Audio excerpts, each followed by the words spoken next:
Olá!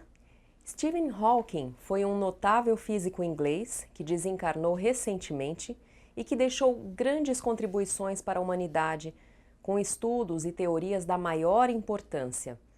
Mas é interessante lembrarmos que Hawking sofreu privações físicas muito duras e ainda assim se tornou um exemplo de superação e trabalho.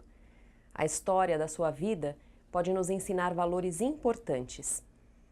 Nós vamos falar sobre este e outros assuntos no programa de hoje. Bem-vindos ao Portal de Luz. E para começarmos, vamos elevar os nossos pensamentos ouvindo a prece na voz de Chico Xavier.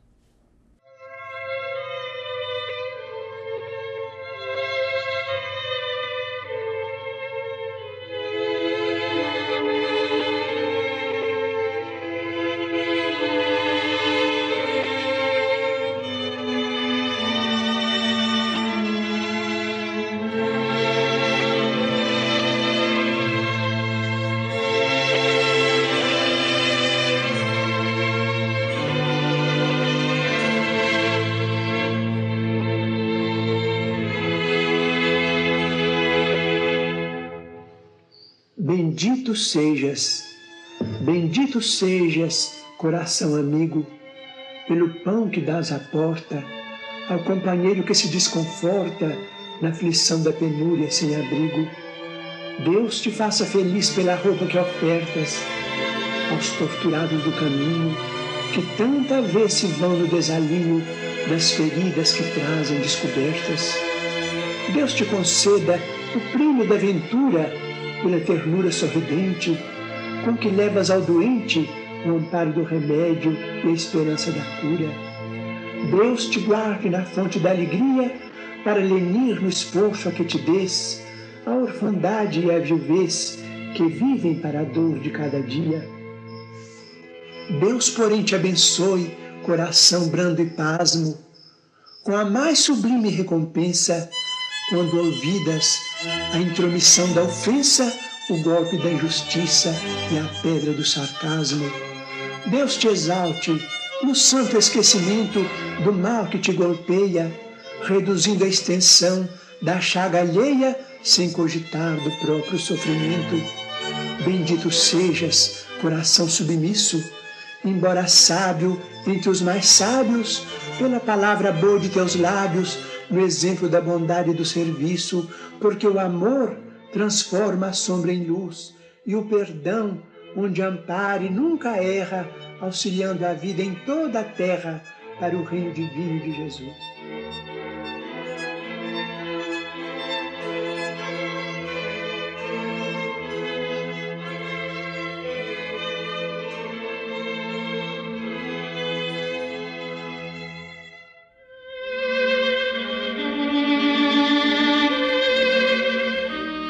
Viste o malfeitor que a opinião pública apedrejava e anotaste os comentários ferinos de muita gente.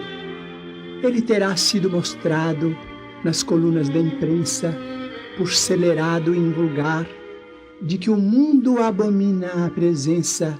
Entretanto, alguém lhe estudou a face esquecida de sofredor e observou que ninguém, até hoje, lhe ofertou na existência o mínimo ensejo de ser amado, a fim de acordar para o serviço do bem.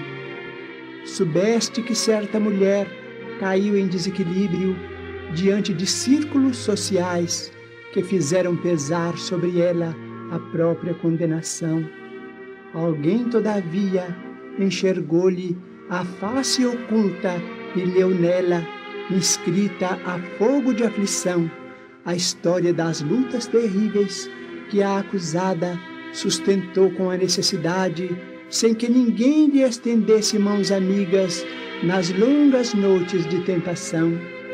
Percebeste a diferença do companheiro que se afastou do trabalho de burilamento moral em que persistes, censurado por muitos irmãos, irrefletidamente aliados a todos os críticos que o situam agora entre os tipos mais baixos de covardia, alguém, contudo, analisou-lhe a face ignorada, 1000 vezes batida pelas pancadas da ingratidão, e verificou que ninguém apareceu nos dias de angústia para lenir-lhe o coração ilhado no desespero.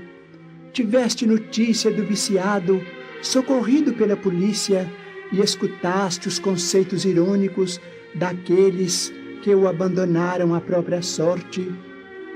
No entanto, alguém lhe examinou a face desconhecida de criatura a quem se negou a bênção do trabalho ou do afeto e reconheceu que ninguém o ajudou a libertar-se da revolta e da obsessão. Quando estiveres identificando as chagas do próximo, recorda que alguém está marcando as causas que as produziram. Esse alguém é o Senhor, que vê o que não vemos. Onde o mal se destaque, faze o bem que puderes. Onde o ódio se agite, menciona o amor. Em toda parte e acima de tudo, pensemos sempre na infinita misericórdia de Deus, que reserva apenas um sol para garantir a face clara da terra durante as horas de luz em louvor do dia, mas acende milhares de sóis em forma de estrelas para guardar a face obscura do planeta durante as horas de sombra em auxílio da noite, para que ela jamais se renda ao poder das trevas.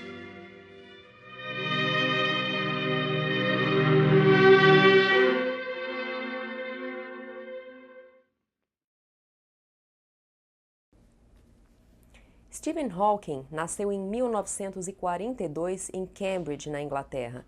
Ele se formou em física em Oxford em 1962 e fez o seu doutorado em cosmologia na Universidade de Cambridge. Tornou-se um dos mais consagrados cientistas dos nossos tempos. Foi professor emérito na Universidade de Cambridge e ocupou a cadeira que foi de Isaac Newton até o fim da sua vida. Veio a falecer recentemente, mais exatamente há um mês, no dia 14 de março de 2018.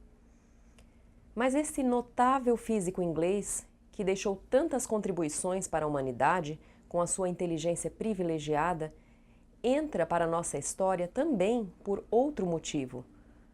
Com cerca de 20 anos, ele foi diagnosticado com a doença que o acompanhou por toda a vida, a esclerose lateral amiotrófica, uma doença que paralisa os músculos do corpo progressivamente, mas que não atinge as funções cerebrais. Apesar das dificuldades enormes, o físico inglês tornou-se um exemplo de perseverança e superação. Muitos de nós têm duras provas previstas para as nossas encarnações, mas é a forma como lidamos com essas adversidades que pode ou não angariar conquistas eternas para os nossos espíritos. E Hawking, ao mesmo tempo que sofria com essas duras provações, não se curvou às limitações do corpo.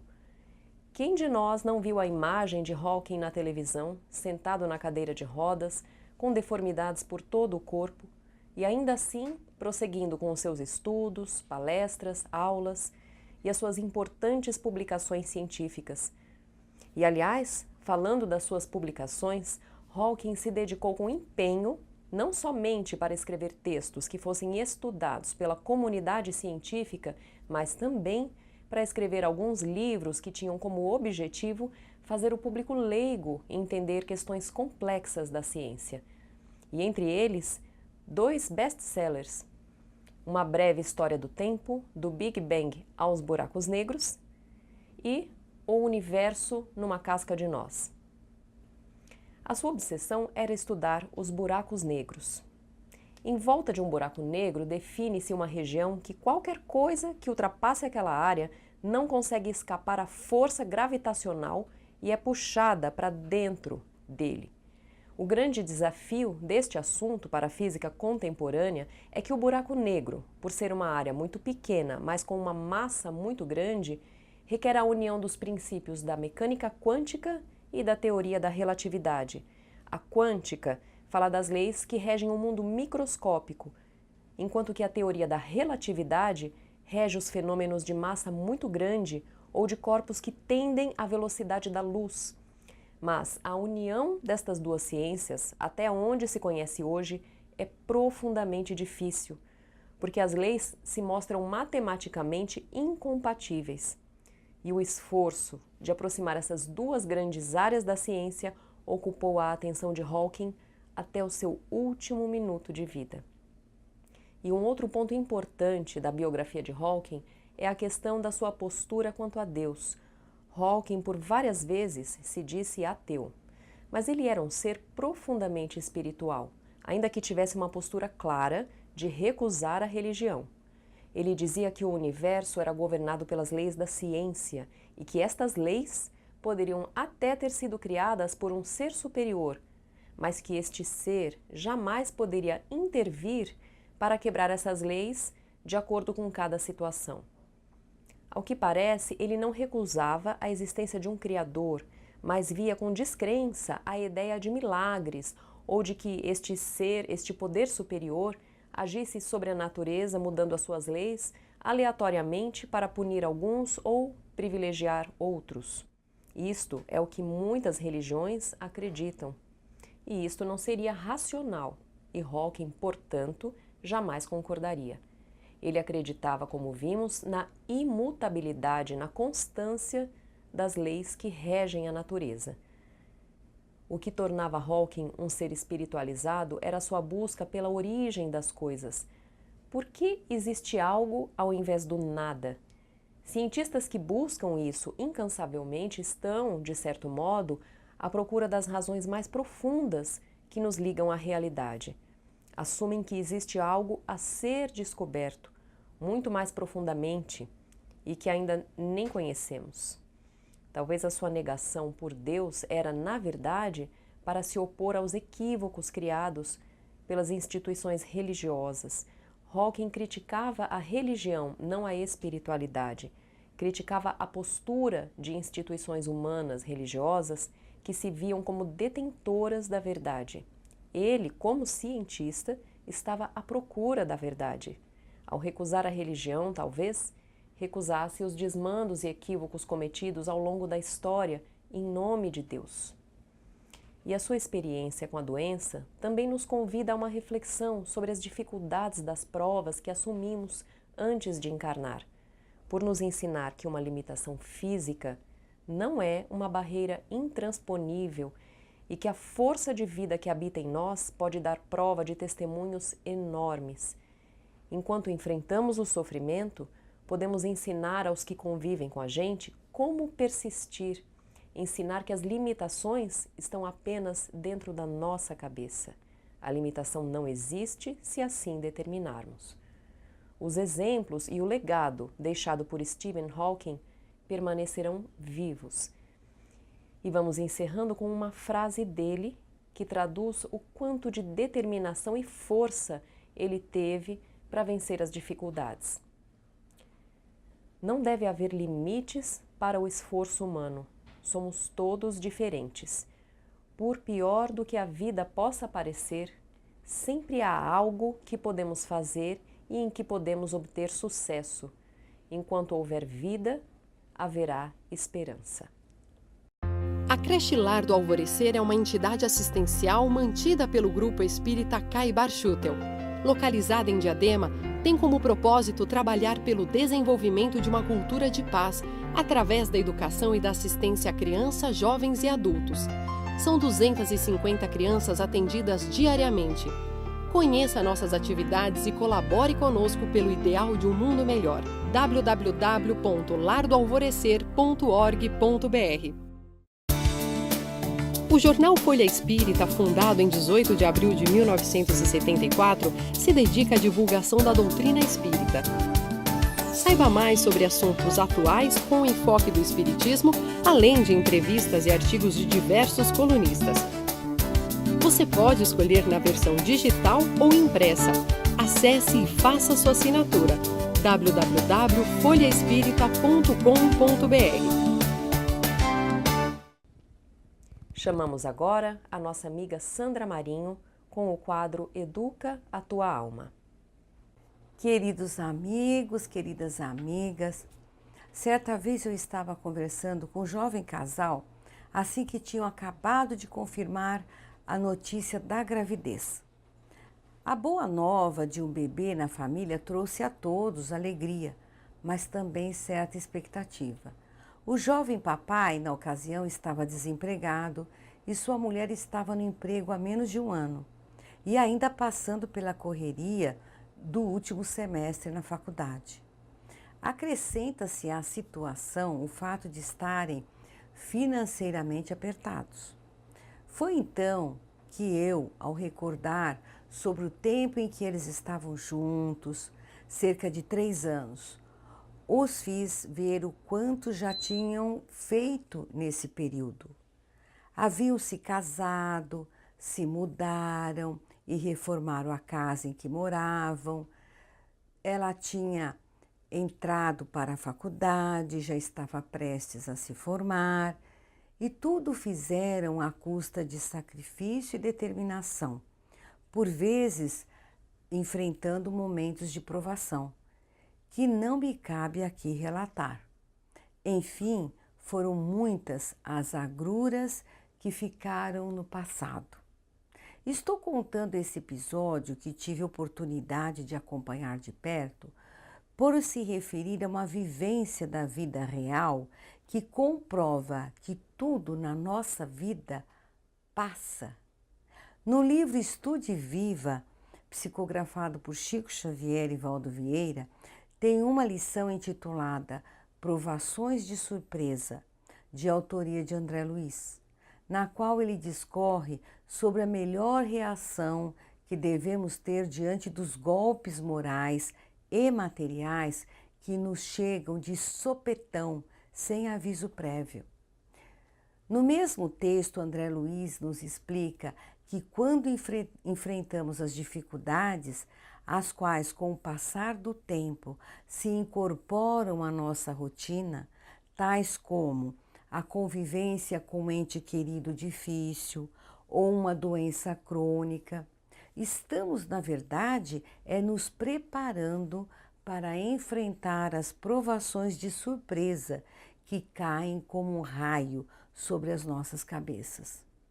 Mas seja lá o que for, tanto as provações crônicas quanto as que nos pegam de imprevisto passarão e ficarão no passado, mais dia menos dia. Então, por que nos agastarmos tanto, deixando-nos desequilibrar? Certa vez eu li uma mensagem que me chegou às mãos, cujo título era Vai Passar. Ela contava mais ou menos assim. Havia um rei que se incomodava muito com a postura de extrema lisura, ou seja, honestidade e dedicação de um dos seus servos, destacado para a prestação de serviços junto à coroa. Porém, o rei não podia acreditar que aquele homem era perfeito. 1000 dúvidas povoavam a sua mente. E se num momento muito importante, a eficiência deste servo falhasse? Diante desta dúvida, o rei resolveu colocar em prova a capacidade do homem. Chamou-o e disse: Servo, cansei desta minha coroa, quero uma outra, mas não mais em ouro, e sim com pedras preciosas, as mais exóticas e brilhantes que houver. Como não havia aquele tipo de mineração no seu reino, o soberano achou que o servo falharia pela primeira vez. Entretanto, passados alguns meses, eis que o servidor lhe traz uma magnífica coroa incrustada das mais lindas pedras preciosas. Mesmo assim, o rei, não aceitando a eficiência do escravo, depois de muito pensar, chamou-o novamente e ordenou: Servo, agora quero que acrescente nesta linda coroa uma frase que quando eu estiver triste eu me alegre e quando eu estiver feliz eu me entristeça. O coitado do criado ficou tão desesperado com a encomenda, já havia feito de tudo para provar a sua fidelidade ao soberano, mas aquele pedido era demais. Sua esposa, consternada com a tristeza do marido, se dispôs a ajudá-lo e teve uma ideia que colocou em prática. E para a surpresa do rei, eis que o servo lhe apresenta a coroa. O rei a colocou na cabeça e se dirigiu a um espelho para ver o que estava escrito. Espantado, leu a breve frase que ali estava escrito: vai passar. Assim, queridos amigos e amigas, tanto as dificuldades, quer sejam constantes e duradouras, quer sejam rápidas e fulminantes, bem como as alegrias efêmeras da terra, sempre passam. Até o próximo encontro. Agora assistam o nosso amigo Maida com o Momento Doutrinário. Olá, amigas e amigos do Portal de Luz, sejam bem-vindos a mais um Momento Doutrinário. Vamos juntos hoje refletir sobre os ensinamentos de André Luiz, contidos no livro de psicografia de Chico Xavier, Respostas da Vida, a respeito da necessidade de conversar, dialogar. Recomenda-nos André Luiz: a palavra é um fio de sons carregado por nossos sentimentos. Em razão disso, aquilo que sentimos é um redemoinho vibratório que nos conduzirá a palavra ao lugar certo que nos propomos atingir. Quando falamos, cada qual de nós apresenta o próprio retrato espiritual passado a limpo. Conversando, dialogamos. Dialogando, aprendemos. Quem condena atira uma pedra que voltará sempre ao ponto de origem. As artes são canais de expressão derivados do verbo. A escultura é a palavra coagulada. A pintura é a palavra colorida. A dança é a palavra em movimento. A música é a palavra em harmonia. Mas a palavra em si é a própria vida. Quando haja de reclamar, diz André Luiz, disso ou daquilo, espere que as emoções se mostrem pacificadas, pois um grito de cólera muitas vezes tem a força de um punhal. Sempre que possa e quanto possa, abstenha-se de comentar o mal. A palavra cria a imagem e a imagem atrai a influência que lhe diz respeito. Você falou, começou a fazer. Não fale na treva, para que a treva não comece a caminhar por sua conta. E conclui André Luiz nestas recomendações: abençoadas serão as suas palavras sempre que você falar, situando-se na posição dos ausentes ou no lugar daqueles que lhe ouvem a voz. Boas reflexões, obrigado pela companhia, saúde e paz e até o próximo encontro. Vamos terminando por aqui e mandem para nós as suas sugestões e comentários. O nosso e-mail é portaldeluz@folhaespirita.com.br. Estamos aguardando a sua mensagem. Que Deus os acompanhe, tenham todos uma ótima semana com muitas realizações no bem. E até a próxima!